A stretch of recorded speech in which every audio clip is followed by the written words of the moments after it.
journée, nous assurerons la... Sursaut citoyen. Nous, force politique et sociale, candidat président de la République, responsable des partis politiques, acteurs de la société civile, leaders d'opinion et personnalités indépendantes. Réunis ce 31 décembre 2023 à Kinshasa. Indignés par l'ampleur de la fraude et de la tricherie constatée lors du simulacre d'élection du 20 décembre courant, notamment la poursuite illégale des opérations de vote pendant 6 jours en violation de l'article 52 de la loi électorale, l'existence des bureaux de vote parallèles, la détention des machines à voter par des candidats du régime en place, le recrutement du personnel du bureau de vote au sein de l'Union sacrée de la nation, l'acceptation des votants sans carte de lecteur, la limitation drastique de l'accréditation des témoins de l'opposition, la non-acceptation et l'expulsion des observateurs et des témoins et de certains candidats valablement accrédités dans le bureau de vote, le bourrage des urnes en faveur du candidat Félix Tshisekedi ainsi que des candidats de son obédience politique, l'absence de fiches de résultats et des procès-verbaux signés par le témoin, la non-compilation de résultats dans les centres locaux de compilation des résultats conformément aux articles 70 et 71 de la loi électorale. De ce qui précède, tenant compte du rapport préliminaire de la MOE-SENCO-SCC qui corrobore l'ensemble de nos propres constants et de ceux de plusieurs autres acteurs, nous déclarons ce qui suit. 1. Rejetons catégoriquement le simulacre d'élection organisé par la CENI du 20 au 26 décembre 2023 et ses résultats à tous les niveaux. 2. Exigeons l'organisation des vraies élections par une CENI effectivement indépendante à une date à convenir entre les parties prenantes. 3. Appelons la population congolaise et toutes les forces vives de la nation à rester mobilisées sur l'ensemble du territoire national pour sauver notre démocratie et notre nation en péril, conformément à l'article 64 de la Constitution de la République. Enfin, 4.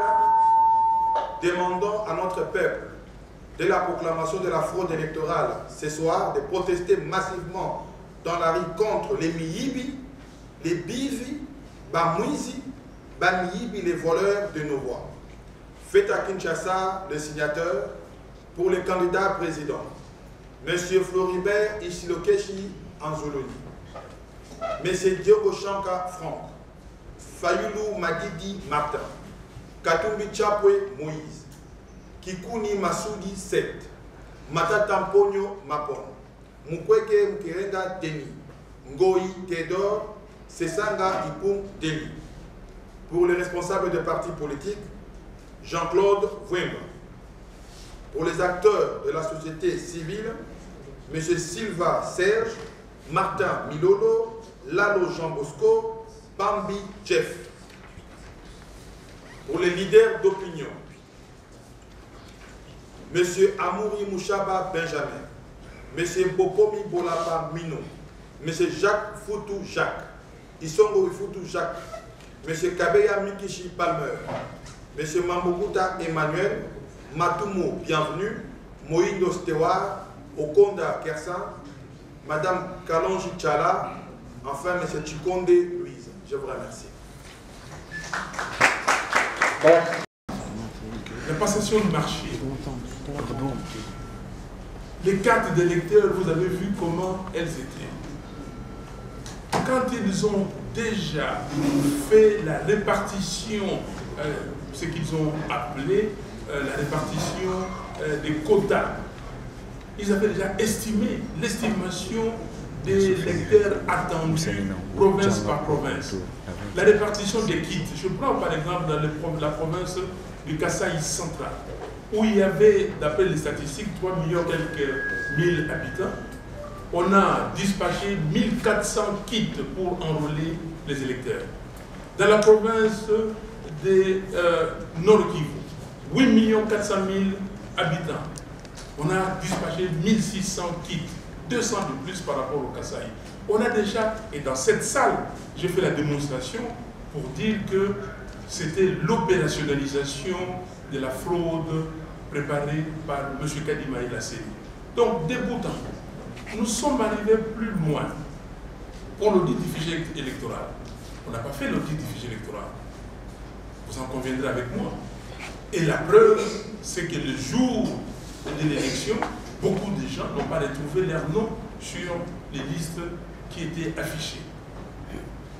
Plus loin, on demande à ces messieurs Kadima quand même qu'on fasse l'audit citoyen. Les évêques et les pasteurs protestants ont demandé l'audit citoyen, il n'a pas voulu. Au moment d'afficher les listes, de publier les listes, conformément à l'article 6 de la loi électorale, on n'a rien vu. L'article 8 également a été violé. La cartographie, on ne nous a pas donné la cartographie, nous avons identifié des bureaux fictifs. Et le jour de l'élection, parce que je dois aller plus vite, le jour de l'élection, vous avez vu que la loi, l'article 52 de la loi électorale, dit clairement que l'élection se tient en une journée, un jour férié ou un dimanche. Et on a prorogé les élections sur 7 jours. Est-ce que nous avons assisté à une élection ou à des élections ou à une parodie d'élection? Vous avez vu le bourrage des jurys. M. Kadima et la CENI, s'ils voulaient organiser de bonnes élections, pourquoi n'ont-ils pas demandé un délai supplémentaire de 7 ou 10 jours? On pouvait voter hier, les 30, comme on avait voté en 2018, pour qu'ils puissent dispatcher les machines dans tous les bureaux de vote. Pourquoi il ne l'a pas fait? Simplement parce qu'il avait besoin de jours supplémentaires pour bourrer les jurys. Il avait besoin de cette coupure-là et il l'a fait. Et vous avez vu, il y a des machines qui étaient placées ailleurs, des machines qui étaient destinées dans certains bureaux. On a des bureaux en Gaba, par exemple, qu'on a utilisés ailleurs, qu'on a amené en Gaba 2-3 jours après. Donc pour nous, nous n'avons pas assisté à des élections. Donc il faut refaire ces élections. Vous allez parler des coûts des élections. On nous parle d'1,1 milliard, 1,3 milliard, 1,5 milliard, on ne sait pas exactement le montant. Mais il faut un audit. Dans un pays sérieux, le procureur général de la République devait déjà se saisir de ces dossiers. On a trouvé les machines chez les particuliers. M. Kadima et M. Toto doivent répondre. M. Kadima a failli troubler l'ordre public parce que les Congolais sont calmes et tous les observateurs étrangers se posent la question, comment est-ce que rien ne s'est passé? Mais vous devez savoir que le pays est menacé. Si nous, on a dit que non, que les gens, qu'on ne donne pas des mots d'ordre autres que rester calme, aller voter, voter celui que vous devez voter ou celle que vous devez voter, vous aurez eu des problèmes. Et s'il y a un imposteur qui s'était servi de cette situation, qu'allez-vous dire? Donc, M. Kadima doit être arrêté immédiatement et transféré devant les instances et nous dire qu'est-ce qu'il a fait de ces 1 milliard de plus qu'il a pris et pourquoi on a retrouvé les machines chez les gens et pourquoi il a organisé cette fraude. Donc, pour nous, je m'arrête là, il n'y a pas eu élection et nous devons nous remettre ensemble, toutes les parties prenantes, pour nous dire comment est-ce que nous devons organiser de bonnes élections avec une CENI recomposée. Cette CENI sera composée d'équipes et il faut faire ce qu'on appelle le calcul de coût d'opportunité. Le coût d'opportunité est énorme si nous continuons comme ça parce que nous allons encore avoir 5 ans d'un gouvernement, d'un pouvoir illégitime. Et qui va venir investir? Dans les 5 dernières années, quel investisseur est venu ici? Quelle est la situation des Congolais? La situation des Congolais, aujourd'hui, vous avez des forces de progrès, tous ces jeunes gens qui n'ont rien, à qui on paye chaque mois 80 $ et qui sont en train de transformer nos villes du Congo comme Haïti. Demain, ce sera Haïti. Vous avez du mal à faire, des actions ici sans avoir les forces du progrès, la milice de l'UDPS, vous attaquez avec des machettes. Et la police même est dépassée. La police est dépassée. Le patron de la police m'a dit, mais vous savez que cette situation existe, pourquoi vous mélangez la police et les forces du progrès? La situation. Et cette lecture amène une mobilisation de notre peuple. Je pense que c'est un élément très important que par-delà nos propres choix et convictions, en ce qui concerne la lecture de ce qui s'est passé et la solution à y apporter, au nom de l'intérêt supérieur de notre peuple et de notre démocratie, nous pouvons taire nos divergences, nous rencontrer et décider d'avoir une même démarche. Ça, c'est l'élément capital de ce qui nous réunit aujourd'hui. Deux conséquences aussi. Aujourd'hui, M. Kalima va s'acharner à rendre public des résultats qui n'ont jamais été compilés. Parce qu'aucun centre de compilation n'a fonctionné. À ce jour, il est dans l'incapacité de vous dire s'il a ouvert combien de bureaux de vote, il y a déployé combien de machines à voter. Ça, c'est une lecture tellement évidente que tout esprit indépendant ne peut tirer la conclusion que nous avons eu une parodie, comme a dit le président Martin, et comme notre déclaration en a fait état, un simulacre d'élection. Et donc, en toute responsabilité, nous ne pouvons que en appeler à la mobilisation de notre peuple. Et je termine par ceci. Aucun d'entre nous n'accepterait de confier son enfant aux soins d'un individu qui se présente comme étant médecin s'il est apparu que cette personne avait triché aux études et n'avait pas du tout obtenu son bulletin de médecin. Vous n'accepterez jamais d'embarquer au bord d'un avion quand vous apprendrez que celui qui veut le piloter n'avait jamais fini ses études de pilote ou avait triché aux examens pour avoir son agrément de pilote. Et comment nous pourrions accepter que notre pays soit dirigé par des pilotes ou soit soigné par des médecins qui ont fraudé et qui ont triché pour obtenir leur agrément? Donc voilà pourquoi nous avons la même lecture et nous sommes déterminés autant que possible à travailler ensemble et à mobiliser notre population. Qui est difficilement acceptable dans tout autre contexte. Nous devons, si nous voulons que le pays aille de l'avant, notre niveau d'exigence, c'est extrêmement important. Notre niveau d'exigence en tant que citoyen, parce que nous sommes avant des citoyens, devrait être beaucoup plus important. Mais vous remarquerez que lorsqu'il s'agit du Congo, on trouve toujours des mitigations qui vous donnent l'impression que ce qui ne serait pas acceptable ailleurs pourrait l'être ici. En ce qui nous concerne, il y a vraiment 2-3 faits qui ont déjà été soulevés ici que nous trouvons graves et préoccupants. Et je le répète, je le reprends parce que je pense qu'il faut insister là-dessus. Premièrement, la loi est claire sur la durée d'organisation d'une élection. La loi circonscrit cette organisation volontairement pour 2 raisons. J'insiste là-dessus parce qu'il ne faut pas qu'on nous donne l'impression que c'est subjectif simplement ce que nous faisons ici. Et politique, c'est d'abord et avant tout important pour la survie de la démocratie dans notre pays. La loi donne non seulement le jour, on vous dit dimanche ou un jour férié, mais la loi précise les heures, de 6h à 17h, parce qu'il y a 2 aspects là-dedans extrêmement importants en démocratie. La transparence et l'égalité de chance à tous. Lorsque vous décidez de ne pas respecter et de passer au jour suivant, la question de transparence saute. Expliquez-nous comment est-ce que les témoins, parce que j'entends beaucoup de questions sur les témoins, mais ceux qui avaient des témoins, plusieurs avaient des témoins. Qu'est-ce que vous faites des témoins le 2e jour, le 3e jour, le 4e jour, le 5e jour et le 6e jour? Conséquence, aujourd'hui, on nous dit d'ailleurs qu'il y a des bureaux, et on l'a vu, qui n'ont pas de PV.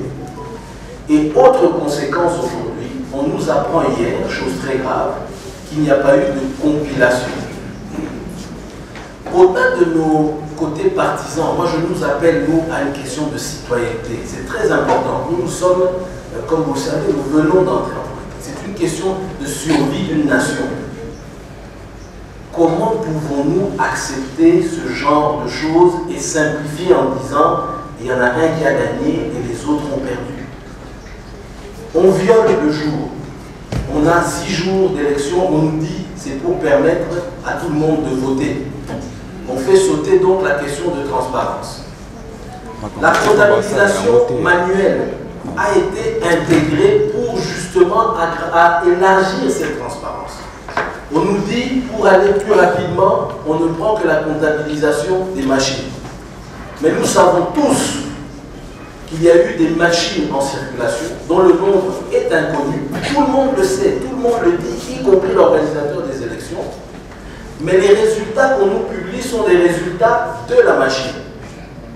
Les candidats de la majorité eux-mêmes sont en train aujourd'hui de s'entre-accuser de tricherie. C'est visible, c'est connu. Et donc cette personnification est problématique. J'insiste, la finalité est d'abord avant tout, il faut que nous arrêtions en tant que peuple, en tant que nation, en tant que citoyen, de tout accepter et de tout relativiser au-delà des questions politiques. Nous, c'est d'abord cela. On ne peut plus tout accepter sous des prétextes politiques. Deuxièmement, on a voulu régler un problème qui est lié aujourd'hui à la question de la légitimité. L'éternelle question de légitimité. Mais avec ces éléments-là, comment voulons-nous régler cette question de légitimité? Et qu'est-ce qui va se passer? Ça a été dit, nous allons rentrer demain encore une fois dans des contestations, dans un rejet de légitimité. Vous avez aujourd'hui toute l'opposition politique, la société civile qui se réunit, et l'histoire va se répéter une fois de plus. D'un côté, vous aurez des gens qui vont juger et de l'autre, des gens qui vont contester. C'est une question de survie de notre État. Donc, la question de pourquoi, quelle est la finalité est d'abord celle-là, et ensuite nous devons très clairement trouver des solutions pacifiques. Je tiens également à insister sur le côté pacifique, parce que ça n'a peut-être pas été suffisamment dit. Nous allons continuer à mener ces actions de manière pacifique. Mais nous savons qu'il y a des risques. Le pays aujourd'hui est dans une situation grave de crise militaire et autres à l'est du pays et probablement ailleurs. Mais nous allons nous agir de manière pacifique, chose très importante. Sur la question de la main tendue, ce sera mon dernier point. Je pense que nous devons trouver une solution pacifique pour sortir de cette crise et de cette situation. Nous allons risquer une fois de plus d'avoir 5 années au cours desquelles, d'une part, des personnes diront qu'ils sont vainqueurs, d'autre part, des personnes vont contester, mais nous allons maintenant passer le temps sur les questions de légitimité. Vous êtes légitime, vous n'êtes pas légitime, et finalement le pays ne se développe pas. Voilà ce que je peux dire sur les deux. C'est la question qui a retenti. L'opposition, vous n'étiez pas d'accord, aujourd'hui vous êtes d'accord. Les élections n'engagent pas simplement les hommes politiques, mais c'est plutôt tout un peuple. Aujourd'hui, la jeunesse représente 70% et c'est eux qui souffrent. Aujourd'hui, vous voulez nous dire que nous allons comprendre que ce n'est pas une affaire de M. Martin Fayoulou, ni de M. Moïse Katumbi, ni de M. Matata Ponyo, Yosef Kikouni, mais c'est le peuple. Si nous devons comprendre ces élections, faisons passer M. Tshisekedi, on a 5 ans de souffrance, on a 5 ans de détournement, on a 5 ans de sécurité. Pourquoi nous devons toujours comprendre ce qu'on ne doit pas comprendre? On a développé une capacité. Cette capacité de bien vivre dans des conditions difficiles, on a accepté de vivre avec nos détournements de rats, c'est passé. On a accepté de vivre avec l'insécurité à l'Est, c'est normal. Mais lorsque un peuple n'est pas en mesure de revendiquer ce qui est ce droit, ce peuple ne mérite pas d'être défendu. Aujourd'hui, au-delà de ces leaders devant vous, il faut voir que cette affaire engage tout un peuple. 5 ans d'irrégularité, 5 ans de souffrance, on ne peut pas encore continuer à cela. Et moi ici, quand je prends la parole et je parle, je vois plus la jeunesse qui représente 70%. Et je ne crois pas qu'un jeune sérieux, un jeune digne peut prendre ses voix et aller voter un régime que nous tous connaissons qui n'ont pas servi le pays. Donc ici, il faut dissocier cette conception que Martin Fayoulou, M. Moïse Katumbi, M. Seth Kikouni, M. Matata, ce n'est pas eux. Parce que dans cette affaire, ils n'ont rien à perdre. C'est nous qui perdons plus, c'est la jeunesse qui perdons plus. Donc, ici, le peuple doit se réveiller et dire non à cette imposition dictatoriale qu'on veut nous donner en détournant nos voix. Voici ma conclusion. cette complaisance de dire, cher ami Corneille, qu'on a connu des élections et qu'il y a un candidat qui est proclamé, c'est une hypocrisie et une complaisance qu'on ne peut pas continuer à accepter. Nous sommes tous au courant que ces élections est une farce en réalité, un cocktail d'irrégularité, et ici nous voulons faire semblant comme si tout allait bien et que tout marchait sur le bled. Moi je pense que tout Congolais, citoyen que nous sommes, nous avons vécu, je crois, dans ce pays 3 cycles électoraux, mais ces élections sont tout sauf une élection. C'est ici le lieu de dire que M. Tshisekedi ne sera pas président de ce pays parce qu'il n'est pas élu, il veut prendre le pouvoir par la force. Alors le peuple congolais est appelé à résister conformément à la Constitution dans son article 64. Nous avons le droit constitutionnel de manifester contre cela et la Constitution nous donne ce droit-là. Il n'y a pas eu d'élection, il y a une farce électorale, une blague de M. Kadima pour faire une passe à mort à M. Tshisekedi et l'opposition n'a cessé de les dénoncer. Nous avons participé à ces élections pour démontrer que l'opposition était prête à gagner M. Tshisekedi de manière démocratique. Celui-ci n'ayant aucun bilan, il a choisi la voie de la fraude. Et nous le savons tous. Et à un moment donné, chers compatriotes, arrêtons s'il vous plaît de faire de la complaisance. Il n'y a pas d'élection, il n'y a pas de gagnant. Tout ce que nous demandons aujourd'hui, c'est de refaire de bonnes élections pour la maturation de notre démocratie. Je crois que c'est la chose que moi j'aimerais bien compléter et que cela soit ancré dans le mémoire des Congolais qu'il n'y a pas eu élection, il y a une farce électorale et tout ce que nous demandons aujourd'hui, c'est la réorganisation des bonnes élections avec une nouvelle CENI, comme on l'a toujours demandé. L'opposition est restée constante. L'opposition n'a pas changé sa posture, sauf que le pouvoir a tout fait pour se maintenir par la force. Et cette force-là, le peuple congolais n'est pas prêt à l'accepter. Nous allons mobiliser la population, comme le dit dans cette déclaration, à travers nos leaders bien sûr. Cette mobilisation sera faite, et je le dis que M. Tshisekedi n'aura ni légitimité, ni légalité, et le peuple congolais va s'autodéterminer pour son avenir. Un lien avec la première question qui a été posée et qui paraît être un reproche qu'on nous adresse, l'opposition plurielle, vous n'avez pas été capable de vous donner un candidat commun face au challenger Tshisekedi. Comment aujourd'hui vous vous présentez en face de nous comme étant un bloc voulant manifester face à ce que vous qualifiez comme étant la fraude? Alors, est-ce que cette question, c'est une forme de reproche qu'on fait aux acteurs politiques consciencieux qui se réengagent dans une forme de processus de leur propre remise en question? Sommes-nous reprochables de nous remettre en question avant que l'apocalypse ne tombe sur le pays? Bon, encore que la question elle-même aurait, à mon sens, aurait été, je ne dirais pas pertinente, elle est pertinente dans une certaine mesure. Si elle nous obligeait face à un candidat disposant d'un bilan, n'est-ce pas? Disposant d'un bilan, un candidat crédible, de pouvoir contraindre l'opposition plurielle à se donner aussi un challenger ou un candidat commun crédible qui ferait face à un candidat crédible, n'est-ce pas, de la majorité ou de l'Union sacrée. Ici, vous avez un candidat qui n'a aucun bilan et tout le monde en est conscient. Même au pouvoir, on en est conscient. Ça aurait été des élections transparentes, crédibles, des élections sérieuses, que même face à l'opposition plurielle, telle qu'elle s'est présentée face à Tshisekedi, que Tshisekedi ne gagnerait pas. Ça c'est clair. Bon, maintenant,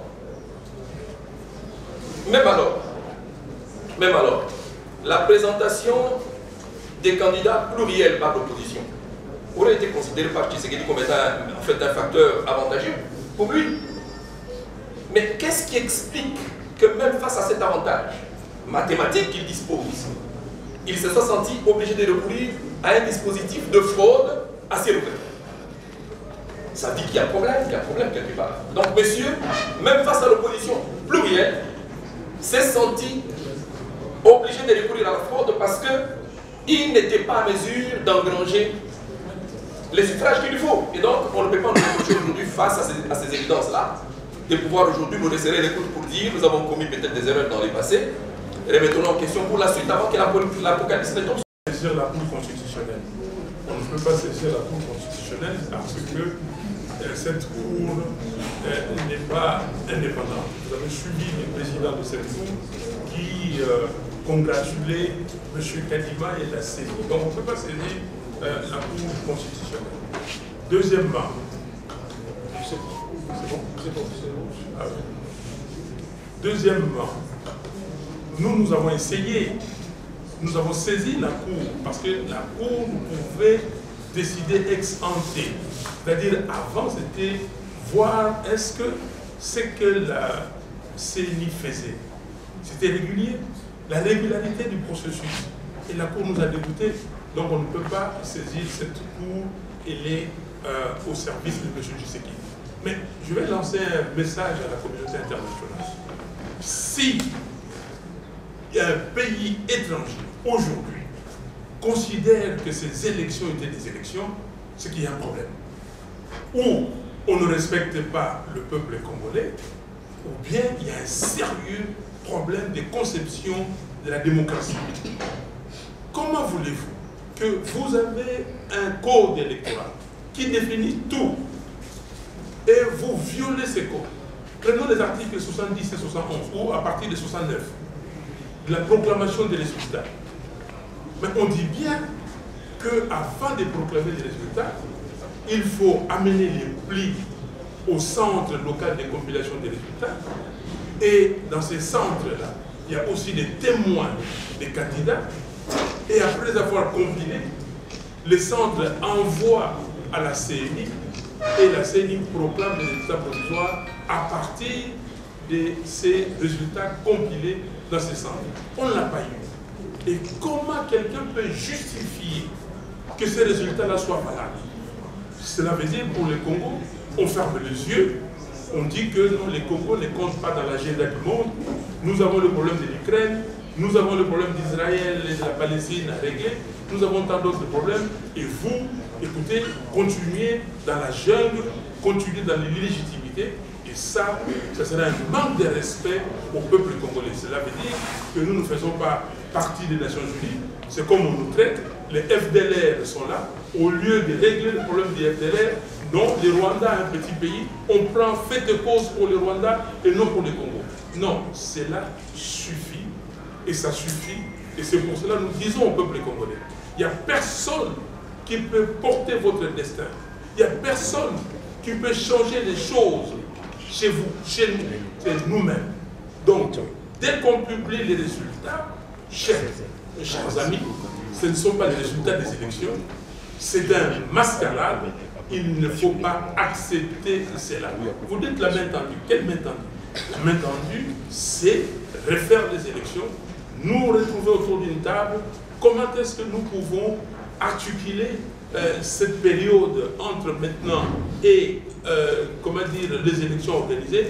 Comment organiser ces élections? Comment mettre en place une CENI recomposée, responsable? Et nous y allons. Dire autre chose, c'est un manque de respect total à l'égard de ces peuples. Merci beaucoup.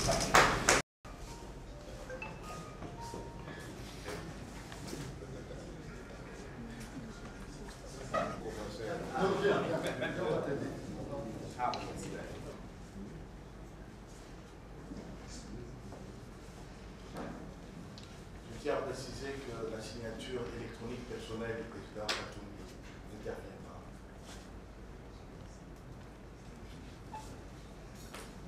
Merci.